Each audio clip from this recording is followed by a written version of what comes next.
প্রতিবেশীর সাথে জমি সংক্রান্ত বিরোধে গোয়াইনঘাট ইসলামাবাদে একজন নিহত। বিস্তারিত ভিডিও চিত্রে।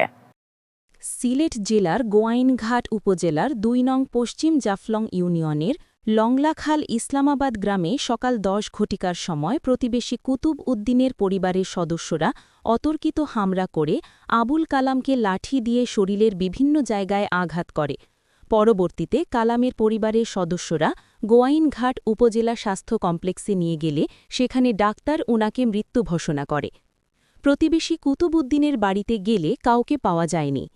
আমার আব্বারে আজ আমার কেউ নাই, আমার বাপ আমরা বিক্রিয়া জোরে খাওয়াইছিল, আমরা মারিয়েছি, আমার বাপ চাইছে আমার নিজের হয় ওর বিচার চাই। আমি গেছিল হসপিটাল, এখান থেকে মৃত্যু ঘোষণা করছে। আমি আইয়া দেখলাম লাশর আতো ব্লাড রক্ত আছে। তার গায়ে গার্জেন ছেলে মেয়ের লোকে আলাপ করলাম, তারা করছে তার বাপরে হত্যা করা হয়েছে, মাই রয়েছে পাড়িয়া মারছে। ওই হিসাবে আমি সাথে সাথে গোয়াইনঘাট থানা ভারপ্রাপ্ত কর্মকর্তা ওসি স্যারের সাথে যোগাযোগ করছি।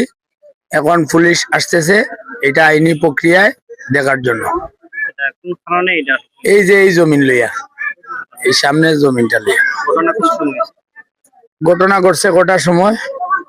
10টা, সকাল 10টার সময়। মামলা এখন অলরেডি মামলা হওয়ার মারামারি হয়েছে ওখানে জায়গা লইয়া। তো তারা 3 জনে বেরিয়ে মারো, কুতুব হাতে কুতুবের বউ। মানে ঢাকার কোন বিষয় জায়গা? কত ও জায়গা লইয়া বেড়া লইয়া। আপনি মানে আপনার কি তাও বাবা এই বিষয়ে কোনো থানা বা কোনো মামলা হয়েছে? মামলা তো এনে তো হইব, মামলা তো এটা মামলা মামলা দিব।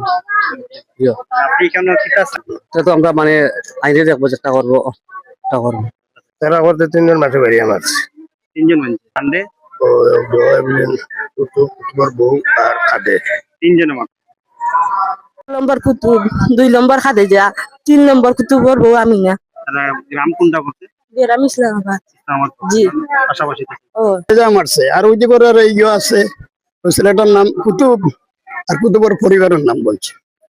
তখন মনে করো আমরা এখানে সবাই বসিয়ে চাইছিলাম একটা সমাধানও দিতাম। ওটা তো দুর্ঘটনা করছে বুঝেই আর তারা বাচ্চাতে বুঝে না, কয় না আমরা বিচার চাই। তখন মেম্বার হওয়ার পরে 3টারে মাথায় চলিল, আপনার কি চাও? তোমরা যদি বিচার চাও না তোমরা আব্বারে মাটি দিলেই সবাই মিলমেলা করে। পুলিশ এসে এখানে, পুলিশে আমার মাথাইছে, চাচা আপনারা মাটি দেন যদি, আর পিছনে আমাদের এখানে কোনো কিছু যায় তাহলে খবর দিয়ে এবার লাশ তোলা হবে। আপনারা জানিয়ে শুনিয়ে যেগুলো করবেন শান্তির ভিতরে করেন, এরপরে বিনা দোষী মানুষকে ফেসাইবেন না। কইয়া পুলিশ এখানে তৈয়া আমাদের চলে গেছে। লাস্ট পর্যন্ত মেম্বার হওয়ার পরে গ্রামের সবাই মানুষ এখানে জমিয়া নিরাপত্তা পালন করিয়া সবাই বসে মেম্বারে, তারা 3 ছেলেরে ডাক দিয়ে আনছে। আনার পরে তারা হয়েছে আমরা বিচার চাই। আমরা অমুকের মুখে আমার আব্বারে মারছে, ও পর্যন্ত আমি জানি।